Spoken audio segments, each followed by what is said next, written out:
Hello guys, good morning to all of you. This is Magiraj here and now we are going to get discuss about the zeroth law and first law of thermodynamics, and after that we will discuss about the work done in isothermal and adiabatic process. तो साथियों अब हम discuss करते हैं कि ऊष्मागतिकी का शून्यांक नियम और प्रथम नियम।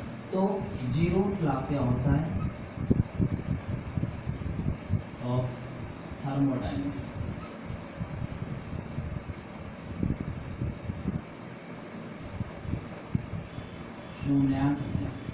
शून्यांक नियम क्या है कि अगर दो निकाय किसी तीसरे निकाय के साथ साम्य अवस्था में है, ध्यान रखिएगा, कोई दो निकाय किसी तीसरे निकाय से साम्य अवस्था में अगर हैं तो वे दोनों निकाय परस्पर भी साम्य में होंगे। ध्यान रखिएगा, अगर ये दो निकाय हैं ए बी, ये किसी तीसरे निकाय के साथ साम्य अवस्था में हैं तो ए और बी भी परस्पर साम्य अवस्था में होंगे।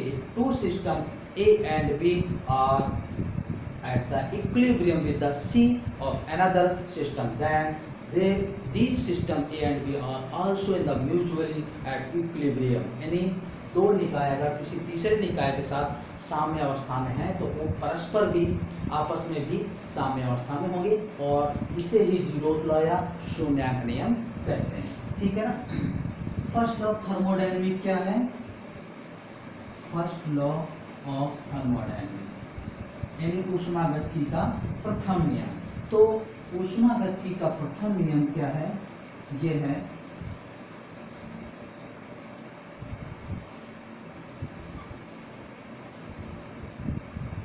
ये डिफरेंट पाथ है। तो इसमें प्रथम नियम में बताया गया कि चेंज इन इंटरनल एनर्जी यानी U final minus U initial, या यहाँ कह सकते हैं U B minus U P equal to Q minus W, ये होता है। क्योंकि प्रत्येक वस्तु या निकाय अपने अंदर कुछ ऊर्जा निहित रखती है, सेव रखती है, उसे ही हम आंतरिक ऊर्जा कहते हैं, और यह एक अद्वितीय फलन है जो कि किसी भी निकाय में ये प्रारंभिक और अंतिम अवस्थाओं पर निर्भर करती है, उसके पथ पर निर्भर नहीं करती। So we can say that every body contains some stored some energy, that energy is known as internal energy, and internal energy is equal to u final minus u initial, and it is a unique value function। ये एक अद्वितीय मान है, and it depend only upon the initial and final state, not in the path। Okay, ये पथ पर निर्भर नहीं करती, ये प्रारंभिक और अंतिम अवस्थाओं पर निर्भर करती है। तो इसे हम फर्स्ट लॉ ऑफ थर्मोडायनेमिक्स कहते हैं, ऊष्मागतिकी का प्रथम नियम। चलिए देखते हैं कि वर्क डन क्या होते हैं, कार्य। पहले हम कैलकुलेट कर रहे हैं आइसोथर्मल कंडीशन। तो आइसोथर्मल कंडीशन पर देखिएगा W equal to P D V V1 to V2 ये करेंगे, और पी वी इक्वल टू के या P इक्वल टू के अपॉन V का इस्तेमाल करेंगे, क्योंकि आइसोथर्मल बायस रूल को फॉलो करती है। तो इसमें जो वर्क डन आएगा ये आता है 2.303 PV log base 10 V2 upon V1, या 2.303 nRT log base 10 V2 upon V1। PV equal to nRT और V2 by V1 equal to P1 by P2 भी होता है। तो इन्हीं में से आप इसके फॉर्म में भी लिख सकते हैं log base 10 P1 upon P2, या 2.303 nRT log base 10 P1 upon P2। ये प्रेशर के फॉर्म में है नीचे वाले दोनों, और ये दोनों वॉल्यूम के फॉर्म में है। तो ये वर्क डन है आइसोथर्मल कंडीशन पर, यानी समतापी दशा में कार्य के ये फॉर्मूले हैं। और इसी तरीके से वर्क डन अगर हम रुद्धोष्म कंडीशन में निकालते हैं, एडियाबैटिक में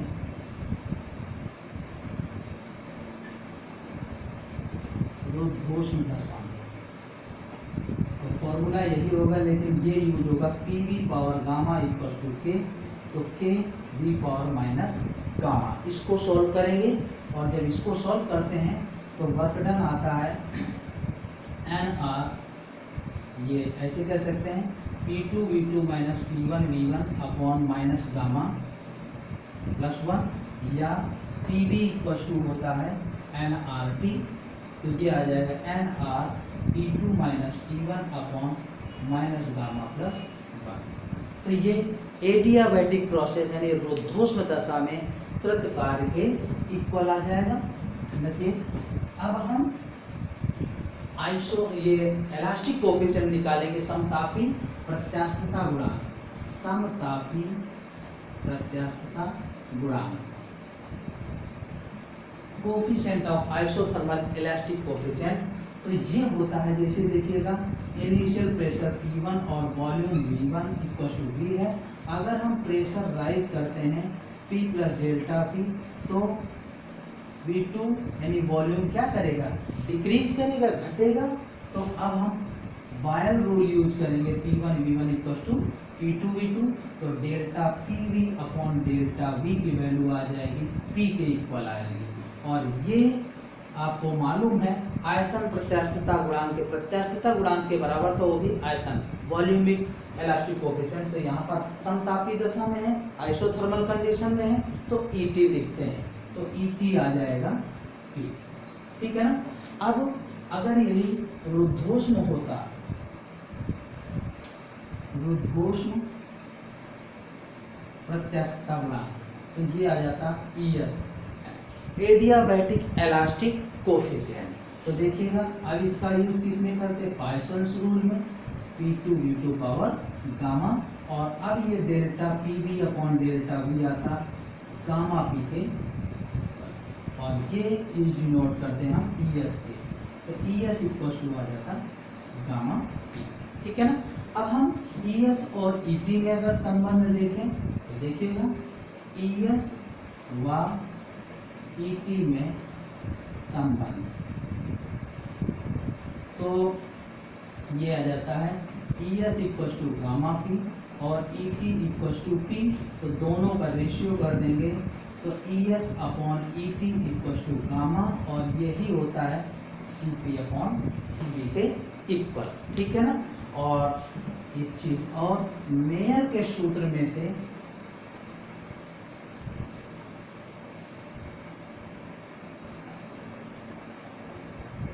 मेयर्स फॉर्मूला, मेयर सूत्र,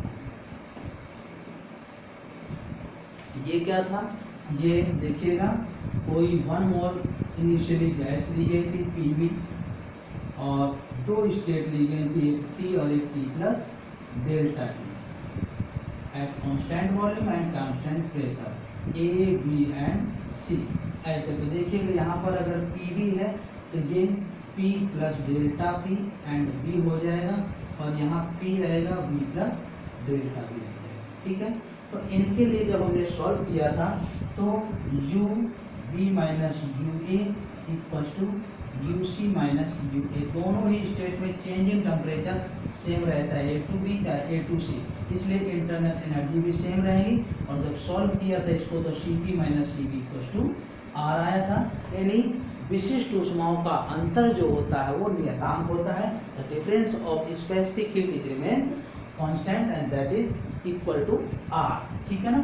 CP minus CB equal to R, तो ये मेयर का फॉर्मूला था, और इसकी सहायता से हमने जो थर्मोडायनेमिक में मोनोडाई एंड ट्राई एटॉमिक गैसेस के लिए वैल्यू निकाली थी CB उनमें से डिफरेंस करके देख सकते हैं, हर बार R के ही इक्वल आएगा। और वहाँ पर हमने ये भी डिस्कस कर चुके हैं कि CP ग्रेटर CB भी होता है, ओके।